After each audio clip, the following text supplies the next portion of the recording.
This is the VoiceOver Marketing Podcast, Episode 5. You ever stick your glasses up your nose to make you sneeze? No. It works. I don't have glasses.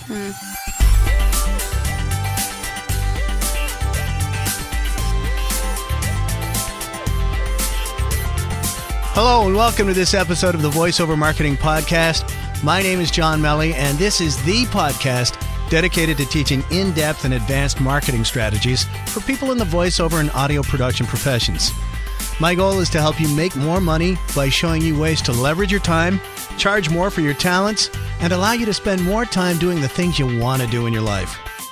Hey there, it's John. Welcome back to the program.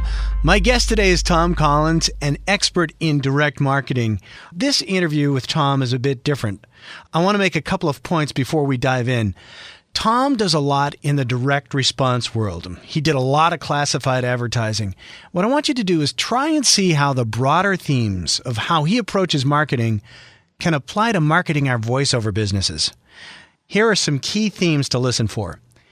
Each piece of marketing is designed to take your prospective client to the next step. It's supposed to answer their questions.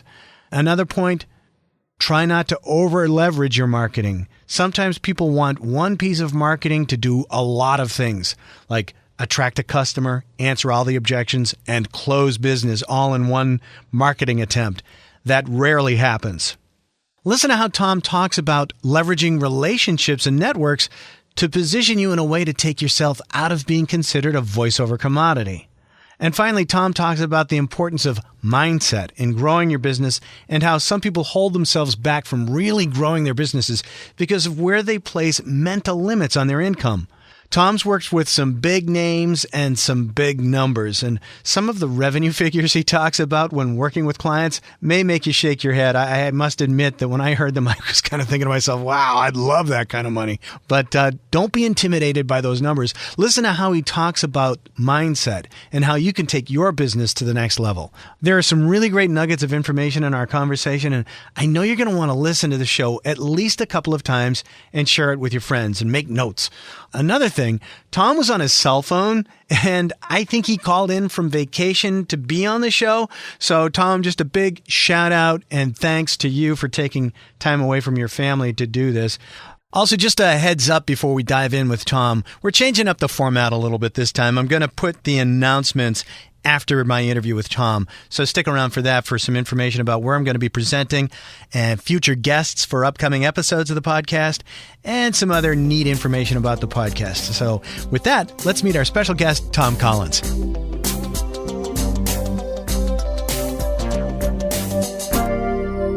Well, welcome back. As I mentioned in the intro of the program, my guest today is Tom Collins, who is a direct response marketing executive, and he's worked for direct response firms, really big ones, like companies that do over $150 million plus year after year after year.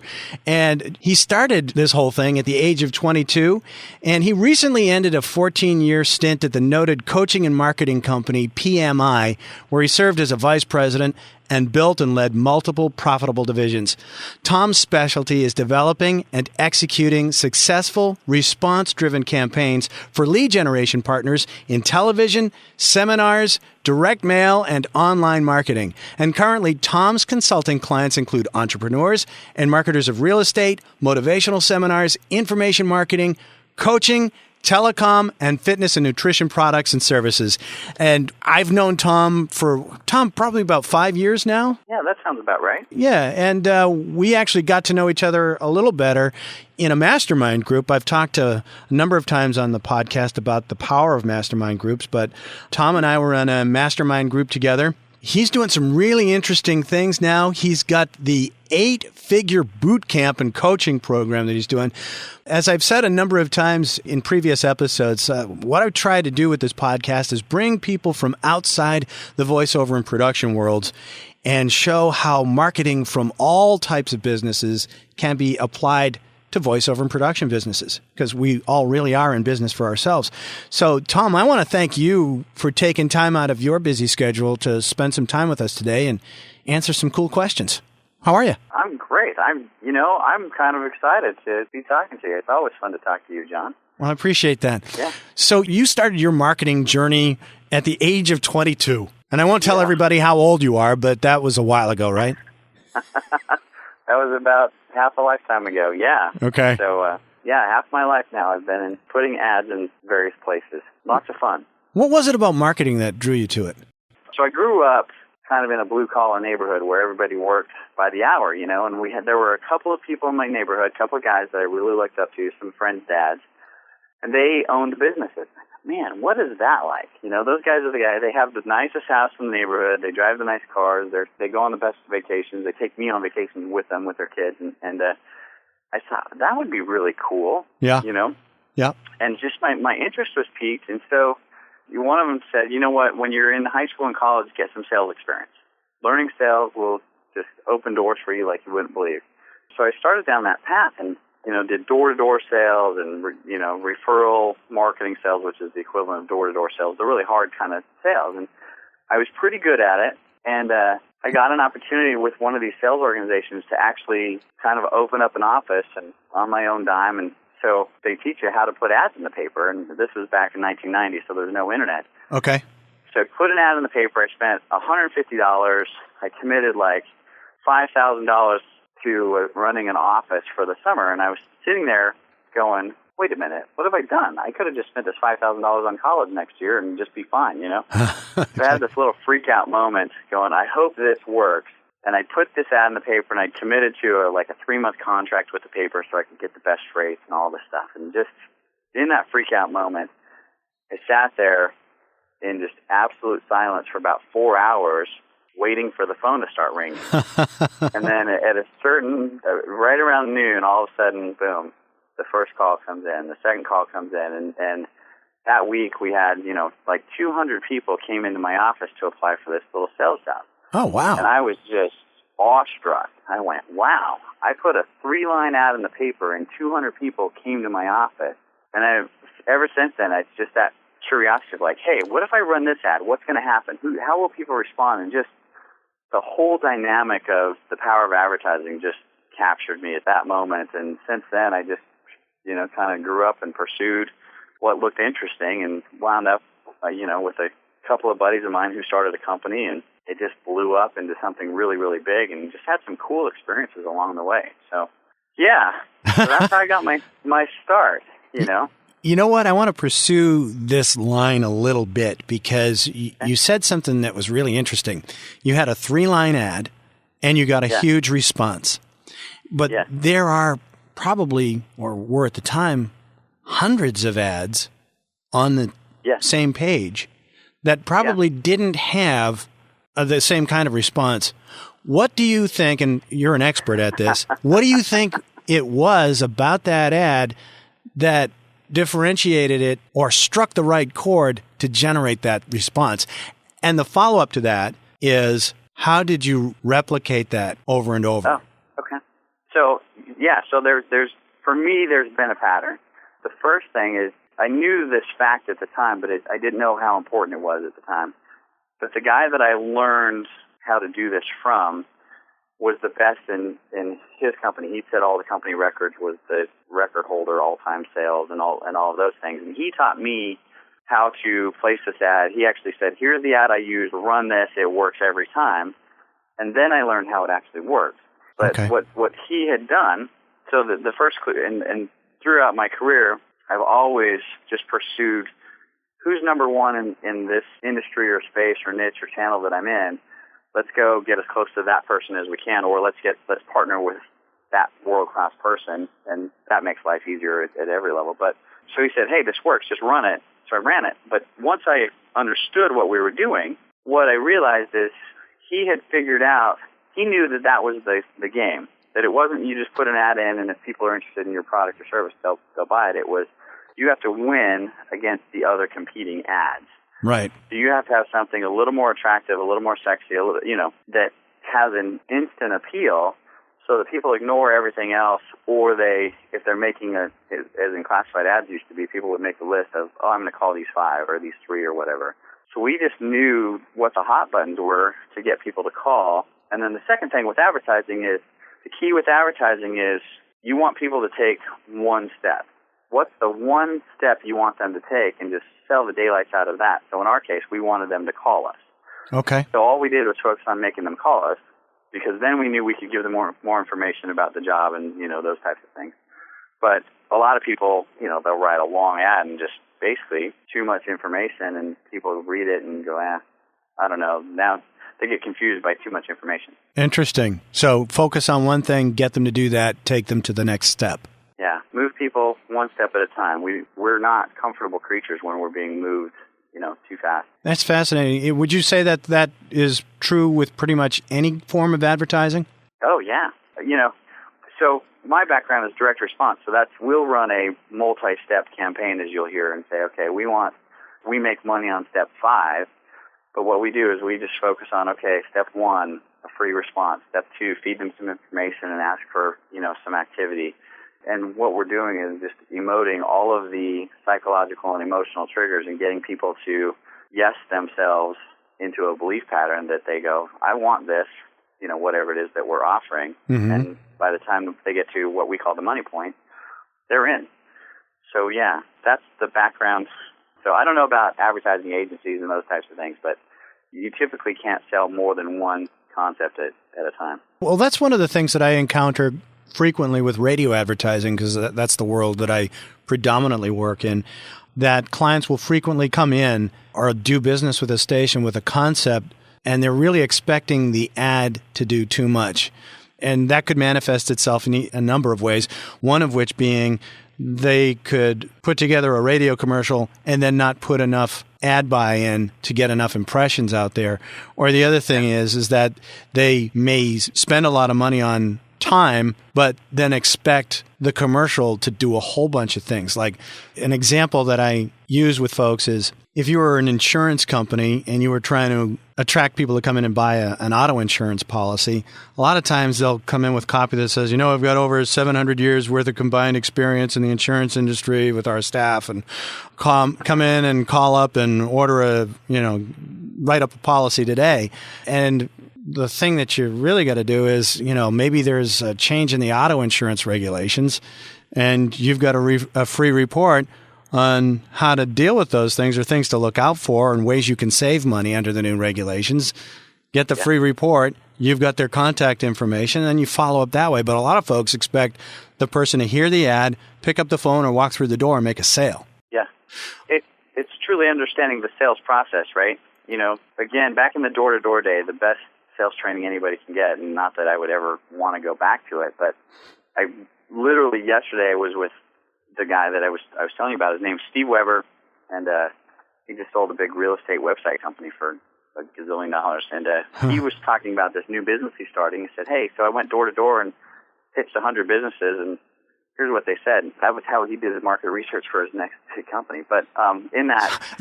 That's a really key point. Here's a guy who's just sold a business for millions of dollars, and he's still cool with himself or comfortable with himself to go door to door. Yeah. He's not above or below anything. He's just does what he has to do. Yeah. He gets live actual knowledge of, hey, I have this thing for businesses. I want to go see what they think, and back to the old roots, Interesting. And, so I interrupted your train of thought there. Sorry. No, it's great, but it's truly understanding the sales process. And so in that same model, one of the things that really always stands out in my mind, and anytime you're selling something, regardless of if you do a lot of little short steps or if you do long form like an all-day seminar or a 30-minute TV show or a long-form sales letter, right? You're still selling one thing in that setting, but you're moving making the one movement. But understanding the sales process, people have in their minds a number of either objections that have to be covered or key points explained to them about the product or service they're going to buy in terms of features, benefits, emotions, psychology, want, need, desire, right? All of those things. Mm-hmm. And until that number's reached, they're not buying. And you're saying until all those questions have been answered by you? Yeah. Okay. Yeah, some people are just easy buyers and they only need 2 things and they go, oh, I want that, and they buy, right? Okay. Others, there's 77. Well, if you're not one-on-one, face-to-face selling a person, you can't know what those 77 are by reading their body language or whatever. So your sales process has to go, okay, we want to capture a certain number of people that are likely candidates, so let's create the process that covers and handles and hits them from all sides, frankly. Interesting. those are the things that we think about. We go, okay, have we covered all of the key points? Yeah, okay, great. We're moving them along. Are they saying yes? You know, we used to do face-to-face 90-minute seminars, and for 90 minutes, for the first 85 minutes before the close, all you're doing is nodding your head, getting people to say yes, to agree to, would you like to make this change? Would you like to have this benefit? Would you like to have this feature? Does that make sense to you? Right? Those kinds of things. And at the end of 85 minutes of nodding yes, they're pretty much saying yes to your product. And that's one of those things where you think, how can my ad get someone to say, ooh, I want that? Or, yeah, I'm curious about that. So I want to say something about your ad, though. Can I keep going? Sure. Or with the radio ad? Yeah. So just you got me going, man. I appreciate the energy here. So one of the things that I think have worked really well is two different methods. One is the bizarre and the interesting, the just kind of weird attention getter. Geico did a really good job mixing the little gecko, the lizard, the gecko, and the killer appeal of save 15%, right? Everybody knows save 15% in 15 minutes was their key line. Yeah. But the other thing was, oftentimes when you enter a market, or if you're just starting out advertising and you're not sure that bizarre is going to work because you don't really know the response, typically if you can just 1+ your competition and just be right next to them, you can start carving a little market share. What do you mean by 1+, Tom? So 1+ meaning, let's say somebody's offering 15%. I hate to offer discounts, and advertising is the first thing, but let's say somebody's offering 15%. Your ad sits right next to theirs, and you say 17%. Okay. Or when I was recruiting sales reps, right, the average wage was $12 an hour, so we advertised $13.50, and it's just that natural, simple appeal. Yeah, well, people want more cake than less cake. Yeah, well, it's obvious because it's all the same to them. Right. So getting the response and then moving them through the process is the key. But you always have to win the attention wars at the beginning. Hey, let me ask you a question. You kind of mentioned this in terms of 1+. One of the things that voiceover folks struggle with is pricing their services and avoiding being a commodity. And it's stuff that I've written and spoken about quite a bit. I'm going to ruffle some feathers here. But here we go. There you go. So there are a lot of pay-to-play sites out there. And part of the problem is that it's not 1+ there. It's 1-. Because, you have a bunch of people out there with a voiceover demo, and then they'll offer to meet or beat the bid. Oh. And that's great if you're looking to just get some experience under your belt when you're first starting and all that. But if you're a seasoned pro or you've been at it any length of time, it's like, well, okay, the coolness factor of you'll be heard all across the country. We won't pay you, but you'll be heard everywhere. It's like, well, great. I'm not there to hear myself. So that carrot wears off pretty quick, and people are like, yeah, that's great, but I need to make more money in order to really justify my continuing doing this.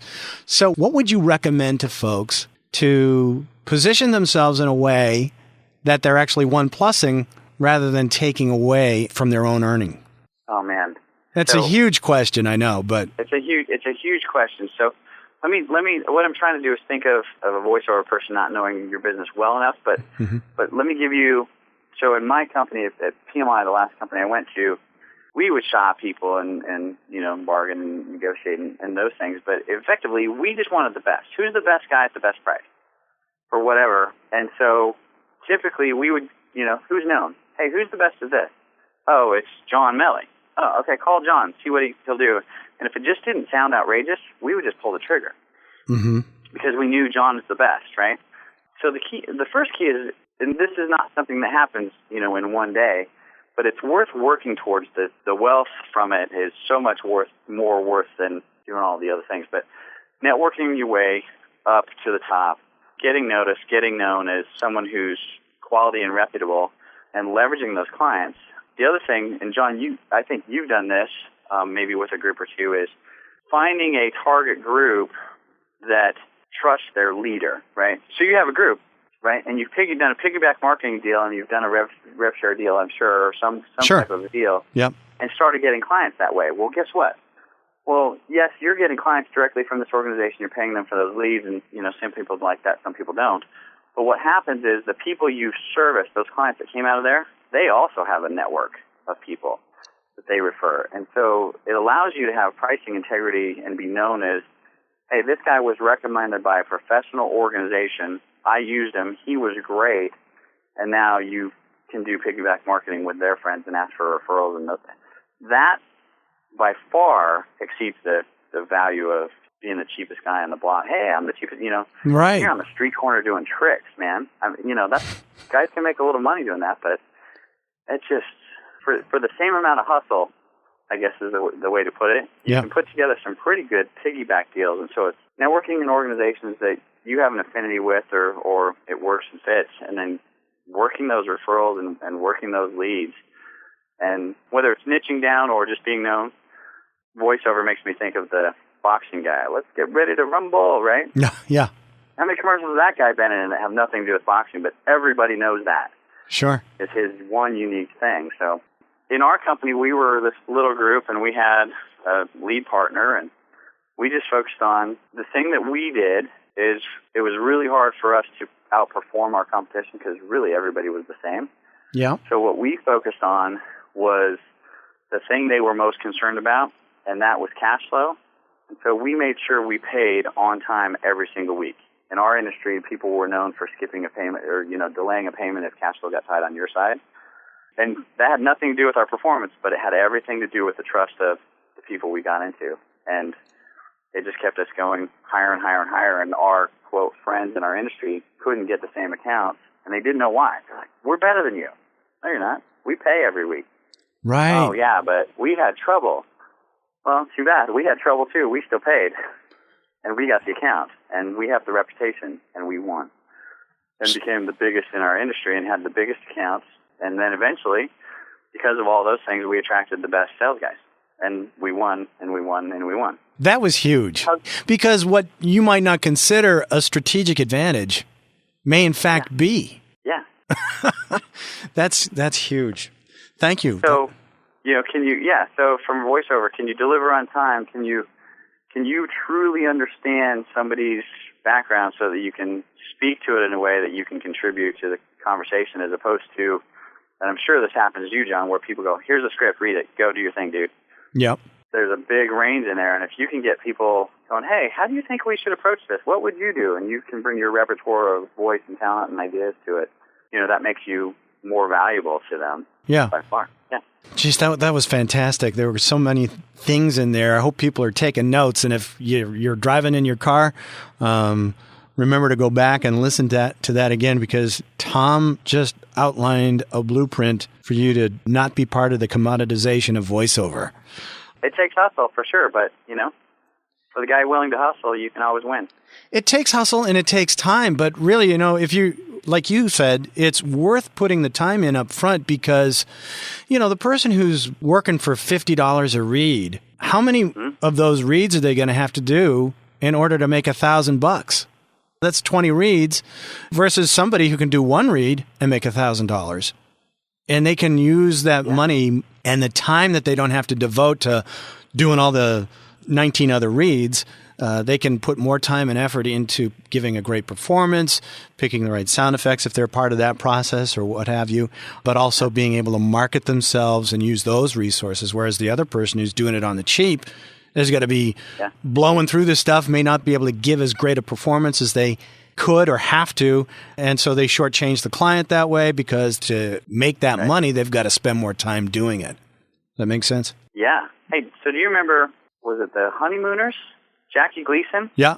Tell me if you've heard this story. So, again, you sparked an idea for me. So Jackie Gleason was in his early days, he was a stand-up comedian, right? Yep. And there was another famous comedian, Milton Berle, or some peer of his at the same time, who said the one thing, they saw Jackie Gleason in this event where they were at the Hollywood Bowl and it was raining cats and dogs and there were like 20 people in the audience. And so I doubt it was Milton Berle, but whoever it was, they went out on stage and did their act, and they kind of just halfway, just whatever, nobody's here, this doesn't matter, I'm out of here. Yeah. Did their act. Jackie Gleason went out and they said they were just blown away because this guy gave his absolute all to the 20 people standing in the ring. Okay. And they noticed that. And this is before either one of them were made, right, before they were on TV and big time. And he said that that stuck with him ever since. In fact, that kind of changed his attitude about small events. Well, we had a guy who was a direct response guy on TV. There were a couple of really good years. We did $100 million in the name of this guy. Okay. In business. Huge. Yeah. But when he was new with us, we did a teleseminar to what was supposed to be a lot of students, and only 4 showed up. And we said, hey, there's only 4 people. Do you want to just cancel out? He said, no. This will be great. I'll help these people. And he gave the same kind of teleseminar that he gives today in front of 2,000 people to 4 people. Wow. And I think there's something in that. So whether you're working for $50 a read or $5,000 for a project, I think that's one of those key indicators, right? Yeah, absolutely. Jim Palmer was the newsletter guru. He was on the program the last episode, and one of the things that he said was he was a big ZZ Top fan, and he gave the example of somebody asked the band, do you ever get tired of playing a song? And they said, no. If the fans want to hear the song, we play it because they're the reason we get to do what we do. Yeah. So the customer's always in mind. And, yeah, that's huge. And that's why they're still performing 40 years later. So I want to shift gears a little bit. You left PMI. You were there for 14 years. You helped make them hundreds of millions of dollars. And you started your own deal. Yes. And now you're doing some coaching called the 8-Figure Coaching and Marketing? So I have a little blog at 8figurebusiness.com where I put up little snippet trainings, videos, and things like that. And then I take on consulting clients, and every once in a blue moon I do a boot camp. So I'm doing one this month in June, and I did one 18 months ago. So every now and then I get just a wild hair and go, hey, let's do another boot camp. That'll be fun. Okay. But mostly it's client work, consulting work. Okay. So what's the blog again? 8-Figure Boot Camp? 8-Figure Business is the blog. Oh, okay. And that's the number 8, right? The number 8, yes. Okay. So what happens in these boot camps? So what I do in the boot camp is my area of expertise is really kind of the executive strategy. So helping people make a decision of how they're going to generate leads for their business. And typically, boot camp attendees already have that part maybe not mastered, but they have at least one decent lead source where they have customers coming in so that we know how to help them. And then what I'm really good at is helping people from the time they have a lead or their first-time buyer, helping them build out a blueprint or a roadmap of the lifetime customer experience that they're going to have with that customer. So many people, one of the biggest mistakes I see in most businesses is they try to get customers once, and they don't think of, okay, let's get the customer to come back. Let's get the customer to buy in bulk. Let's get the customer to refer their friends. Let's maximize the value of the customer by, obviously, good product, quality, and service. Mm-hmm. And so we go through, what I do is I teach, it's a 50-50 time. So it's about half the time I teach the strategy, thought process of lead acquisition, core product, profit, back-end marketing, ongoing relationship marketing, and then all of the follow-up and customer service and monetization and the other details that go into keeping people your customer. And then the other half of the time, what we do is there's usually about 6 or 8 participants. So these are pretty small. Okay. And what we do is we get on the whiteboard. So you've been in a mastermind, John. Yeah. Where in a mastermind, what people get is you get a few minutes to get up and draw on a whiteboard or make a PowerPoint presentation and go, hey, here's what I'm doing. Here's where I need help. I wonder if you guys, the other 10 or 15 people in the room, can give me some ideas. But it's all driven by you. And what I found is when I get up and make my mastermind presentations, I always kind of put my best foot forward, and I don't really expose all my weaknesses, and I don't really divulge all of the truth about the things that I really probably need help on. Sure, yeah. That's purely pride. I think everybody opens up a little bit, but yeah. In the boot camp, I get up and you sit on the hot seat and I ask you questions and I dissect your business with everyone there. And then some great things come of that. One is I actually know how to ask the hard questions and help you find the money points and the, what we call the leaks in the pipe along the way. And then we spend the next hour, once we've dissected everything, we spend another hour just literally breaking down and making suggestions, and wherever there is a need, we just focus on it right then and there so that you go home going, oh, well, frankly, you might be able to make the fix right there, but you know exactly what actions to take to improve those things. So sometimes it's pretty subtle. One woman had an event. She was selling out her event 6 months in advance. We said, well, you can do more events or you can raise your prices, or, you know, but we fixed 6 or 7 things and did really, really well. And others, it's a lot of fun. So that's the dissection that we do. But it's me asking the owner, the business owner, questions about, okay, where are your leads? Where do they come from? How much do they spend? How long are they with you? What else do they buy from you? What do they complain about? Which is a huge, huge tip. Being able to solve the complaints of your customers helps you sell more than a lot. Okay. Yeah, that's key. You know, because people typically will go, gosh, the reason I'm canceling is because of this. Well, if you can solve this, they won't cancel. Or the reason I didn't buy is because I wish you would have done X. Well, if you can solve I wish you would have done, or I wish you did this, that's what they want. Well, deliver what they want, and you've created value. So, you know, if you think about it, I worked a short stint selling cell phones 20 years ago, you know, in my kind of growing up time. And we would sell the phone, or we give it away free or for $50 or whatever. They still do that today. But the phone cost the little company I worked for like $300. They were paying AT&T or whatever, $300 for the phone. We're like, why are you losing money on the phone? They said, well, we get like $400 a year on the service. Plus, when we sell accessories, we get another $80 or $100. Right. Oh, well, let's give away all the phones we can, man, because that's a lot of money. You know, right? So it changes your thinking. Well, it's just like Gillette. They gave away the razor and sold them blades. Yeah. The money's in the blades, right? Right. Yeah. Classic example. So anyway, I've gotten off, but that's kind of what we do at the boot camp. And so, can I just tell you kind of my purpose of the 8-figure business? The whole reason for 8-figure business is I go, you know, you've seen me. I go to events, and I end up sitting next to somebody who really needs my help, and it's not going to work financially, right? They're not going to become a consulting client of mine. And it drives me crazy to think, gosh, I can't help this person more than just a few minutes of advice that I can give them right here. So I set up 8-figure business really to give people really good training on direct response marketing, and it just comes in tips and clues and things like that. Of course, it's lead generation for me, for the person who's the right match and, you know, and can afford my consulting. But the reason for 8-figure business is it's just kind of my, like, open up to the world to everybody and tell the truth about marketing, tell the truth about, you know, what they really need to be doing instead of some of the fluff that they, you know, that's just out there that's masked. So that's the true purpose of 8-figure business. I wouldn't have to do that to get clients. I could just go direct, but I did the blog because it drives me crazy to sit next to somebody who's like, yeah, if I can only make $20,000 extra this year, it would change my life, or $5,000 extra, it would change my life. And I'm like, man, I wish I could help professionally spend the time that it would take to turn them around. Yeah. So I just put this out just to do that. Well, let me ask you a question about that. So when somebody says, you know, wish I could make an extra $20,000 a year, is part of your thinking process, geez, I wish I could help this person, but I can't afford to do that for my time.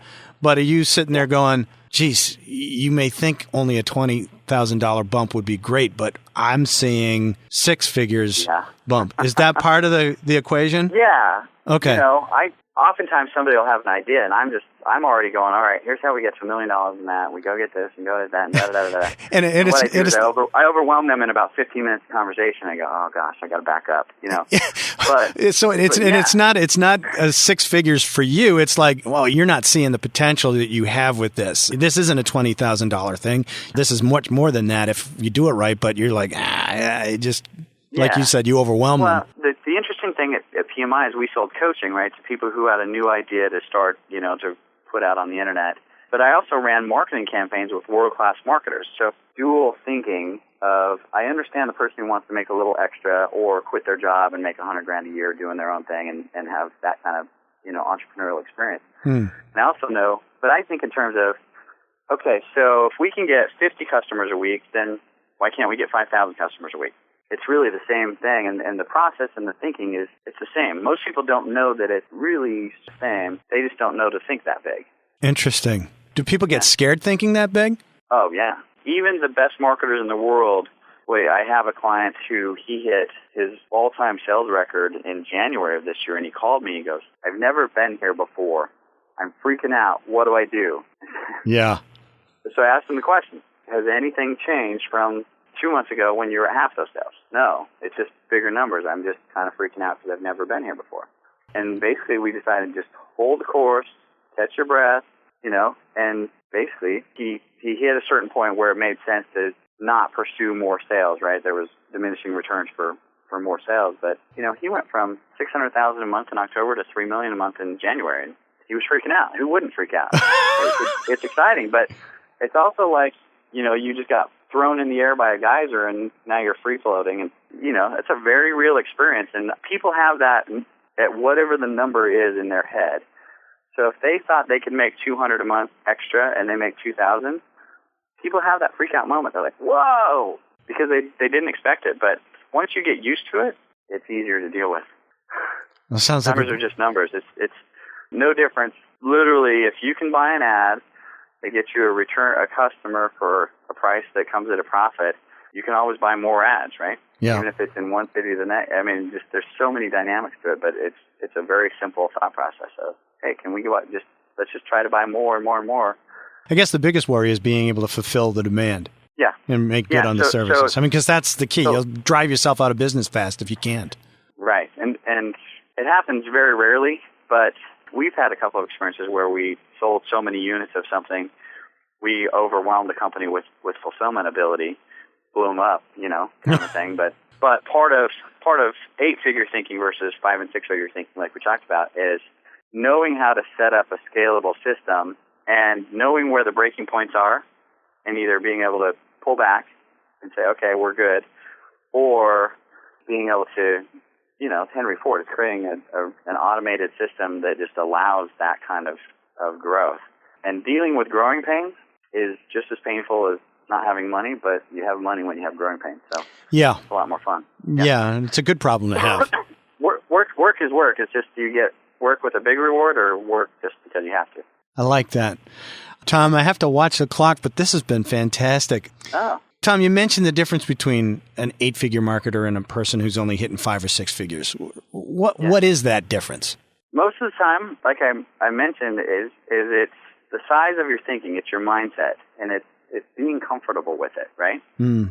So you're the person, when an 8-figure business person, whether they come naturally wired, which very few do, or they grow into it, it's being able to think at a level of, okay, if we just did more volume, what does that mean and how do we handle it? And there are very few differences in that. Sometimes you'll upgrade the software and your product and stuff like that, but that's all secondary thought process. But usually that's what scares people. But it's mindset. It's, okay, let's just keep going, keep doubling down, keep adding to the business. What would you say if somebody wanted to change their mindset? What would be like a couple of things you'd recommend? Saying, okay, if it's mindset, what can I do to change it so that I can earn more? So I would start with all of the key authors, right? So I grew up on Zig Ziglar, Brian Tracy, then Tony Robbins came into the mix. John Assaraf is interesting. I don't know him well enough. I guess he did The Secret. Oh, right. Here's something I read. This is probably, I want to say this was in a sports magazine, like Sports Illustrated or something, about what it takes to be a professional athlete mentally. Okay. And one of the things we did at PMI is we would evaluate talent and guys who were gurus, and we go, okay, do they have it? And it really felt a lot like the music business, right? I don't know a lot of people in the music business, but they're evaluating, do they have that it? One of the things we looked for was, do they have enough confidence in themselves to pursue this, right? Will they break down with too much pressure, or can they handle it? Oh, okay. And in this sports magazine, they mentioned something interesting, and I want to add to what they said, but this guy mentioned, he said, hey, of all the professional athletes I ever met, what I saw is either, one, a gigantic ego. They were just so into themselves, right? And it takes a lot of ego to put yourself out there. Yep. Or a complete faith in God, right? This just ultimate conviction in God. You think Tim Depot, Terrell Owens are the two poster childs for each. There's a big spectrum in between. Uh-huh. I would add a third, that there's a supreme confidence in their abilities. And sometimes that comes because it's the ego and they just desire to be there and they kind of figure it out on the way, or that conviction. But that supreme confidence typically just comes from earning your stripes and just working your way towards that goal, Interesting. Digging and getting there. And I kind of had the easy road, if you will, as working in PMI and direct response. I was that guy, but we partnered with world-class people. And so very quickly, I didn't go from a little bit to a little bit more to a little bit more to a little bit more over a number of years. It was a little bit to boom, a lot. Okay, now we're playing with people who do a lot, and we just met more people who did a lot. And you find out that those guys don't know as much as you think they know. They're just going for it. And then they have the confidence to handle whatever it is that comes along once they get there. Yeah, you kind of wing it at that level the first time, too, just like you wing it at the newbie level the first time. You're still just learning as you go, and there's no better learning than just going for it, than experience. I love it. Well, Tom, this has been great. Thank you. Yeah, no, I mean, I'm glad you did. The stuff that you shared with us has been fantastic, and I really want to recommend to people that if you are driving or you're working out or you're doing something else where you can't write down some of those thoughts, Tom really outlined very quickly a terrific blueprint and a number of key thoughts, along with about a half dozen authors that are really big in terms of developing a mindset. So a lot of great nuggets and writer-downers, Tom. Thanks. Thank you. If people want to learn more about the 8figurebusiness.com, is that the best way to get that information? Yeah. 8figurebusiness.com? Yeah, go there. I'm pretty accessible, there and on Facebook, and same thing, Tom Collins, 8-Figure Business. I don't pull up the blinds and not talk to people. I like talking to people and doing stuff. So, if I brought up something that poses a question or whatever, I might not spend hours solving your business, but I'm always happy to talk to people. Love to talk to people. So many people have just so many new and creative and interesting ideas I've never thought of. I love hearing people's ideas. Yeah, I do too. That's one of the great things about this business. Some of the things that I do with my business is I get to talk to all kinds of business owners in amazing slivers of the economy that they're making big amounts of money at, and you're just amazed by it. Oh, yeah. All right, Tom, it's 8figurebusiness.com, right? Yes, it is. All right. Tom, thanks again for being on the program. I really appreciate it. You're welcome, John. Thanks for the fun. Appreciate it.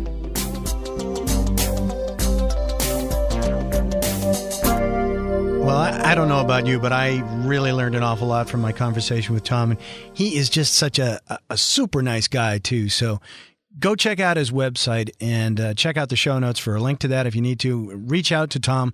He's got some great information at that site. So a few announcements. I'm really excited to announce that I'm going to be a presenter at the VoiceOver Virtual Conference being put together by the folks at voiceoverextra.com. John Florian, the founder of VoiceOver Extra, and his marketing director, Martha Kahn, reached out to me a while back and asked if I'd put together a presentation on marketing. And my presentation is going to be about how to build a six-figure voiceover business without spending your entire day auditioning online. I'm in the process of putting that presentation together now. This will be the first time I'm presenting this information, and I'm going to peel back the curtain, really, on some of the key strategies I've used to build my business. And John hosted a webinar last week with Dan Leonard on the technical ways that we're able to put together our presentations and how we're going to upload them to them and how it's all going to be online. It was really kind of exciting to be participating in that as well. So this should be a lot of fun. I encourage you to watch voiceoverextra.com for details on when and how you can register for the VoiceOver Virtual Conference. It's all happening online, so this is pretty exciting. And speaking of VoiceOver Virtual, my guest for the next episode of the VoiceOver Marketing Podcast is going to be John Florian. And we're going to be talking all about the VoiceOver Virtual Conference. We're going to learn all about the exciting plans and different events that they have going on for that. I've also lined up several more interviews for upcoming episodes. We got some pretty sharp cookies on the show lined up, so I hope you'll stay tuned and spread the word. And I'm really excited because we're fast approaching 1,000 downloads. Now, that may not seem like a lot, but the show is only 5 episodes old, and we made it in the What's Hot section of iTunes, and we're starting to get a lot of traction. If you could do me a favor and write a review and rate this podcast on iTunes, that would be a tremendous help in keeping this podcast up at the top of the list and making it more noticeable for other folks who are interested in learning about growing their voiceover businesses. So thanks so much. Please send me your feedback. Please let me know what you want on future episodes, and we'll put that all together as best we can for you. So that's it for this episode of the VoiceOver Marketing Podcast. Thanks for listening.